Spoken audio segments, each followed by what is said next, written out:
Voltamos com o Câmara Total e, como prometido, quem está em pauta agora é o vereador Gustavo Peta, que logo aos 16 anos se elegeu presidente da União Campineira de Estudantes Secundaristas e liderou a luta que resultou na conquista de 60% de desconto no transporte público para estudantes, um direito até hoje em vigor.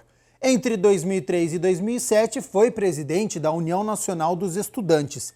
Está na segunda legislatura consecutiva e aqui no Legislativo é o presidente da Comissão Especial de Estudos da Reforma Previdenciária, presidente da Comissão de Educação e Esporte, membro da Comissão de Ciência e Tecnologia, da Comissão de Cultura, de Defesa dos Direitos da Criança, do Adolescente e da Juventude e da Comissão de Relações Internacionais. Gustavo Peta, muito obrigado por ter aceito o convite para participar do Em Pauta aqui dentro do Câmara Total. E a primeira pergunta que eu tenho feito para todos os vereadores: como tem sido participar das reuniões extraordinárias de forma virtual? Olha, Gabriel, primeiro eu agradeço muito a oportunidade de estar aqui na TV Câmara, cumprimentando aí todos os funcionários. Realmente não é da forma que a gente optaria, né? É muito melhor as reuniões presenciais, a participação também da população no plenário da Câmara. Eu acho que a Câmara Municipal ela tem esse papel, né, de ser a interlocução da sociedade com o poder público, de ser, de certa forma, representante desses anseios, né? Então, esse distanciamento nos atrapalha muito o nosso trabalho, né? Mas, diante de tudo que está acontecendo, da necessidade das medidas de isolamento social, de muitos parlamentares serem, inclusive, de grupo de risco, eu acho que é acertado a gente estar trabalhando a partir de sessões remotas e também de discussões remotas, né, no âmbito das comissões e dos outros espaços. Espero que isso seja controlado o mais rápido possível para a gente poder voltar ter as atividades presenciais e ter a nossa rotina de trabalho dentro da Câmara Municipal, nos gabinetes, no atendimento à população de Campinas. É realmente muito triste, mas nós estamos vivendo uma situação dramática, são mais de 700 vidas interrompidas na nossa cidade, nós temos que, evidentemente, homenagear, desejar nossos sentimentos a essas famílias, mas continuar lutando para que os problemas sejam amenizados e para que a gente possa superar o quanto antes essa pandemia. Lembrando que todas as quintas-feiras você de casa acompanha as reuniões extraordinárias aqui na TV Câmara Campinas, assim como toda reunião de comissão quando acontece. Vereador, em 2018 e 2019 o senhor estava na Assembleia Legislativa e desde então retomou o seu lugar aqui na Câmara de Campinas. E logo de cara, o senhor assumiu a presidência da Comissão de Educação e Esporte. E você já foi secretário de Esportes da cidade. Como tem sido esses 2 anos? Olha, tem sido muito importante, né? Eu procurei, logo que eu assumi a presidência da Comissão de Educação e de Esporte, visitar, né, muitas escolas municipais de Campinas, tanto de ensino fundamental como de educação infantil, visitar os equipamentos esportivos, para ficar próximo de quem vive o dia a dia dessas instituições, né, que fazem a educação pública municipal e também os equipamentos esportivos, para identificar os verdadeiros problemas que existem na educação da nossa cidade, né? Porque muitas vezes há diagnósticos equivocados que levam a soluções equivocadas, né? E, então, é muito importante identificar os verdadeiros problemas, e foi isso que a gente fez na comissão. Então, a gente identificou que há um problema de déficit de professores na educação infantil, na educação fundamental, que acarreta, muitas vezes, em descontinuidade de conteúdo. A gente identificou problemas de infraestrutura, e, a partir disso, nós começamos um diálogo permanente de cobrança, de fiscalização em relação à Secretaria Municipal de Educação.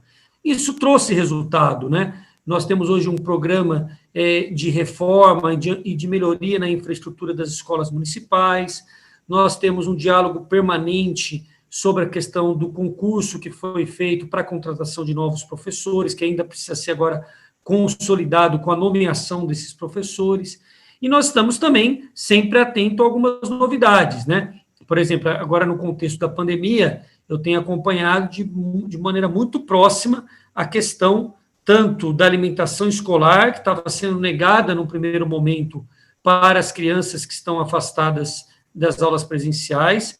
Nós fizemos uma representação no Ministério Público e isso permitiu que a alimentação escolar fosse dada para as crianças das famílias de baixa renda, né, a questão da inclusão digital, que a gente tem acompanhado, e a questão também das voltas às aulas. Então, é um trabalho muito intenso, mas eu acho que tem sido muito interessante, né, o papel da Comissão de Educação e Esporte nesse último período, no sentido de votar projetos e de fiscalizar o Poder Executivo.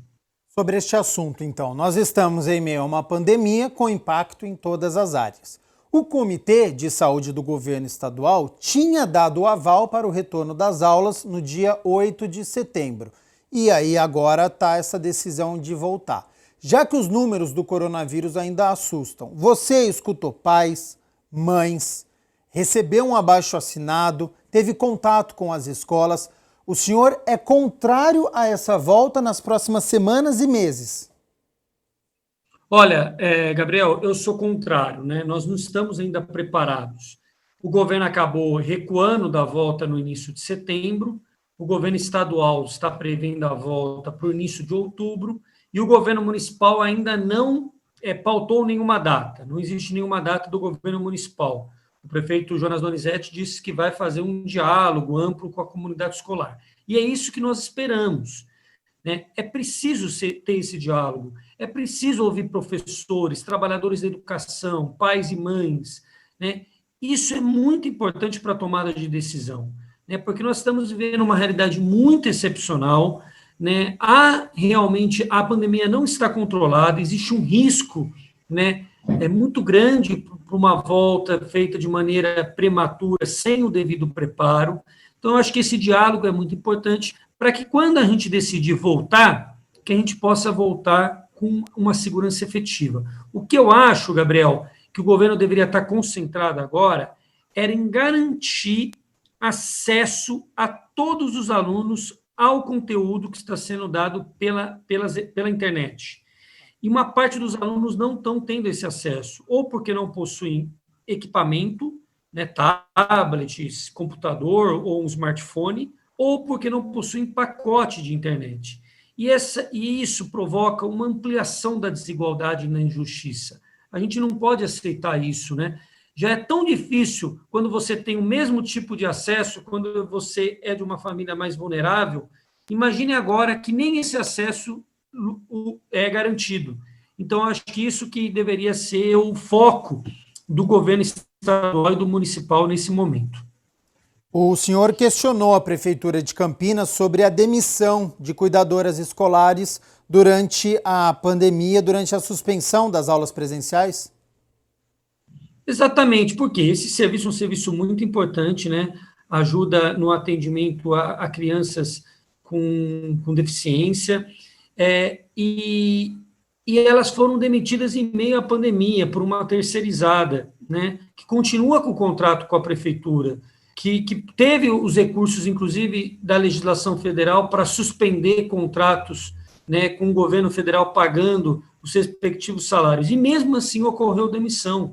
Então, eu questionei a prefeitura e também o Ministério Público do Trabalho para tomar uma atitude em relação à empresa terceirizada que tem demitido essas profissionais tão importantes para a rede municipal e que estão agora perdendo o seu emprego, o seu trabalho, em meio a um contexto tão difícil que é o contexto da pandemia.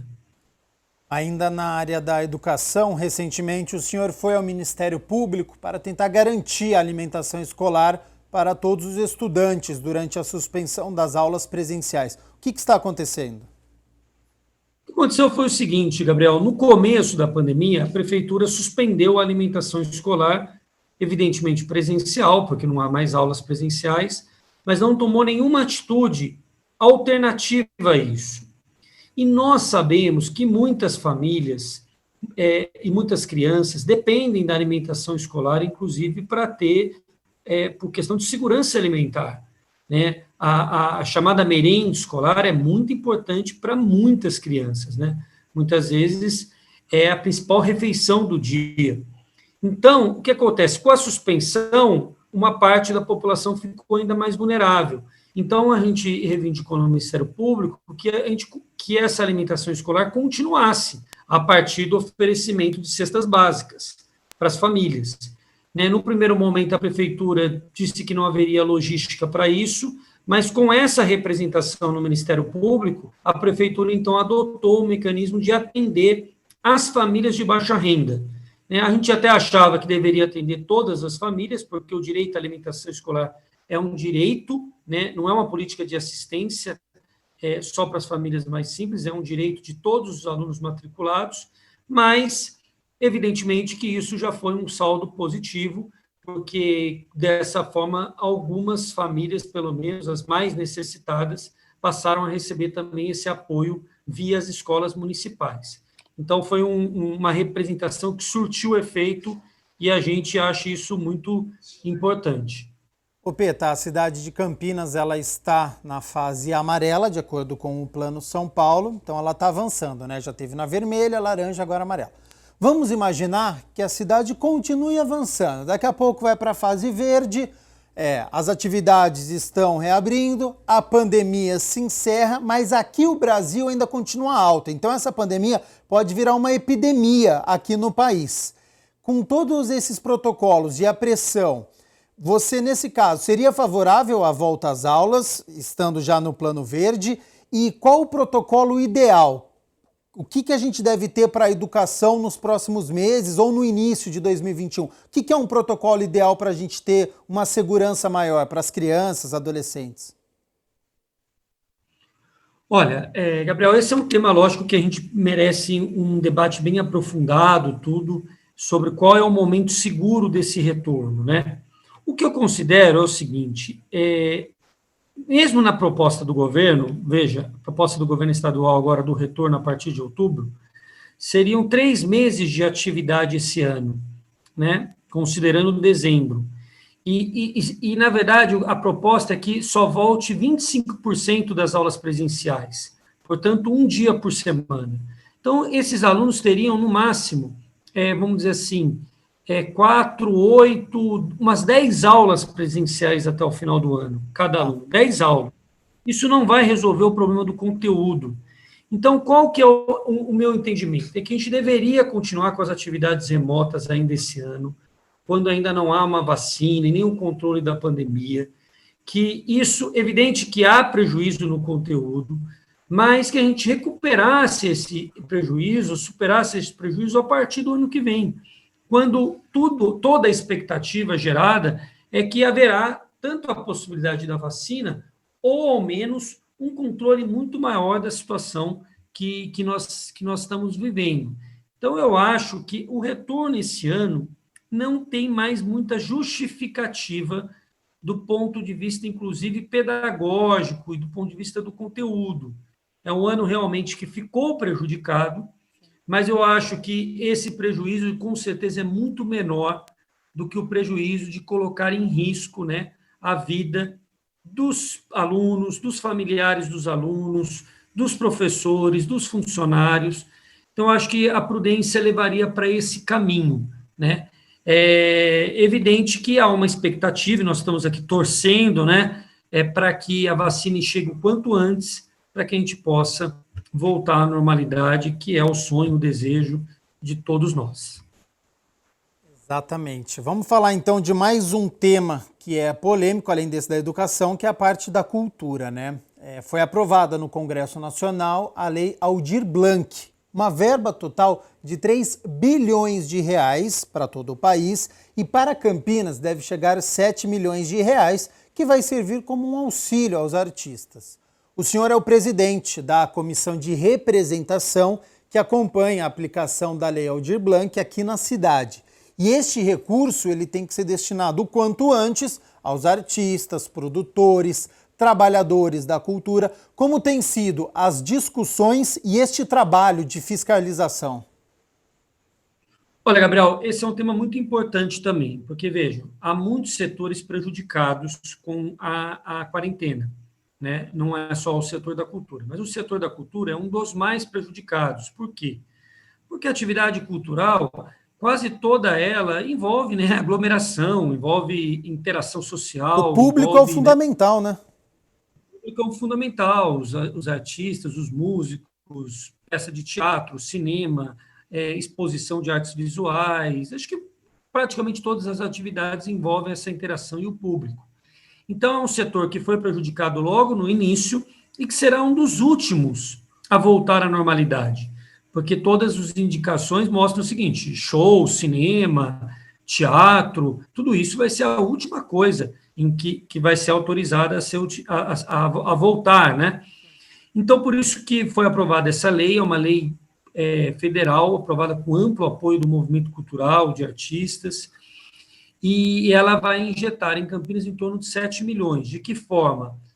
Ou a partir de um auxílio emergencial para pessoas físicas, assim como foram aí dos trabalhadores, seriam para os trabalhadores da cultura, R$ 600 por mês. Isso envolve não só o artista, tá? Envolve toda a cadeia. Então, por exemplo, você tem um trabalhador que ajuda na montagem do espetáculo, você tem um trabalhador de segurança, O iluminador do teatro. Exatamente. Tem muita gente prejudicada, né? A gente costuma pensar só ali no músico, no ator, na atriz, eles também são, mas há um conjunto de profissionais prejudicados. Então, tem esse auxílio, que é exatamente para quem está mais precisando, para quem realmente está desempregado, sem nenhum tipo de renda, tudo, que é um socorro, né? E você tem um apoio para os espaços físicos, para os espaços culturais. Então, um centro cultural, um grupo cultural, um teatro, né? Centros culturais das mais variadas formas. E depois tem um recurso também para editais, que aí é a secretaria que vai cuidar. Por que nós montamos essa comissão? Porque a prefeitura tem 60 dias para fazer esse recurso chegar na ponta, senão o dinheiro volta. Tá.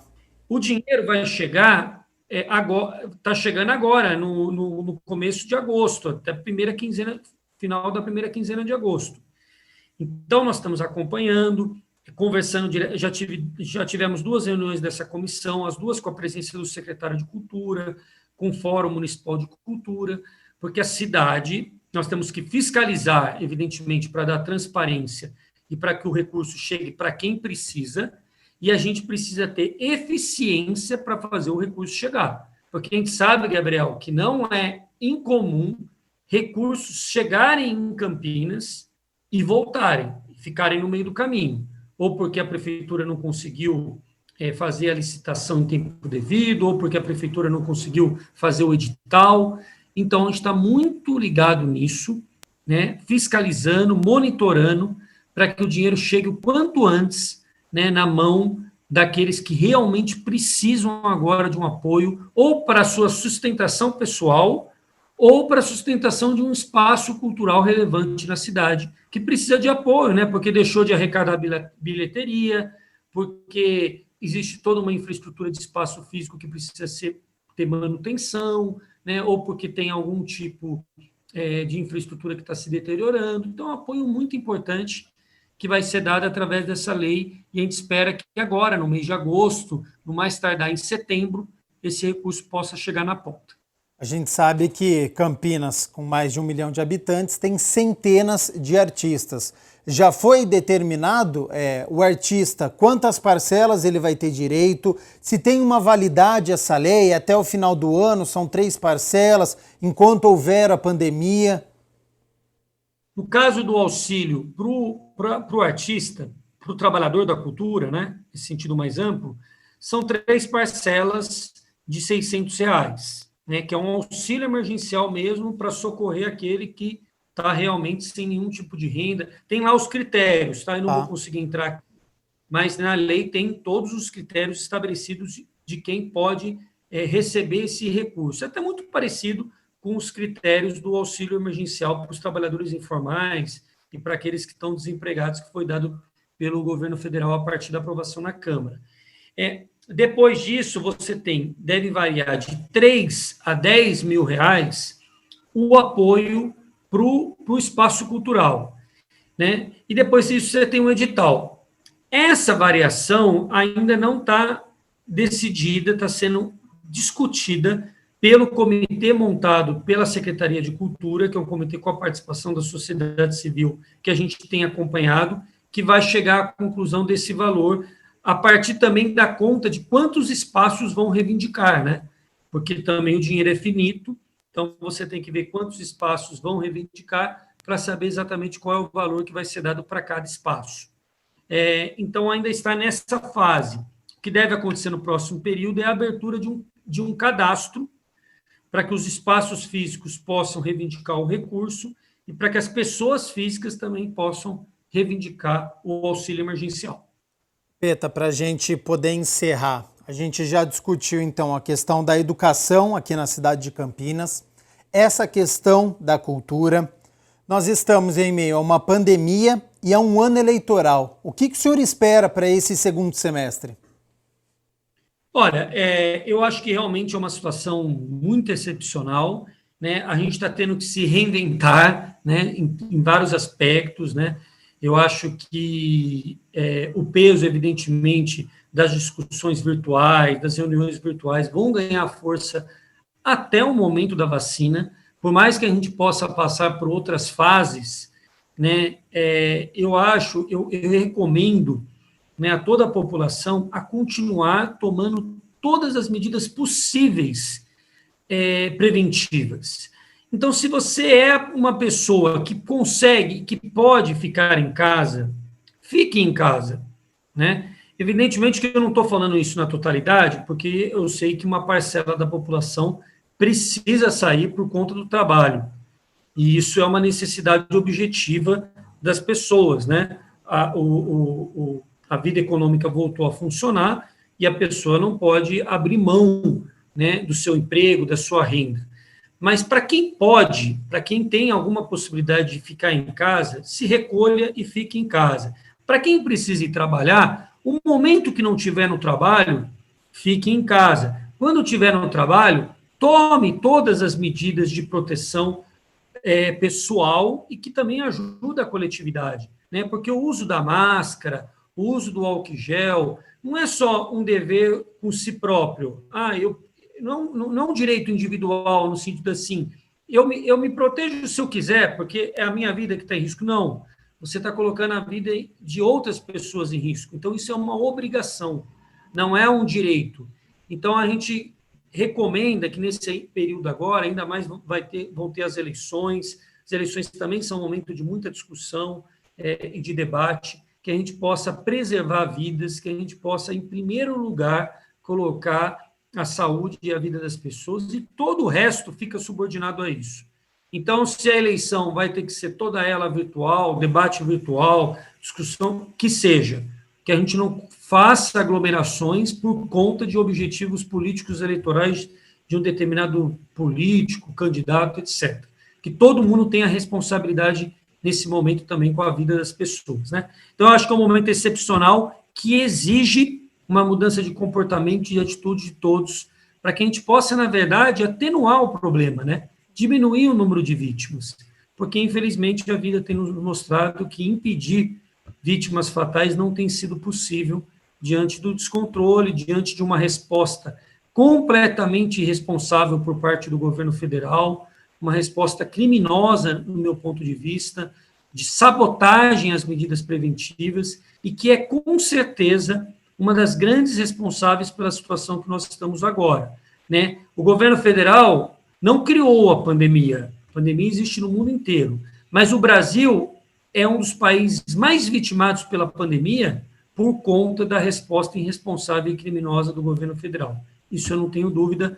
Então, gente, fiquem em casa, se cuidem, tudo isso vai passar e a gente vai poder voltar a viver normalmente, com muita interação social, com muito abraço, com muito afeto, tá bom? Muito obrigado, Gabriel, pela oportunidade aí da TV Câmara. Eu que agradeço, Gustavo Peta, por ter aceito o convite para participar aqui do Em Pauta, e até uma próxima possibilidade da gente conversar.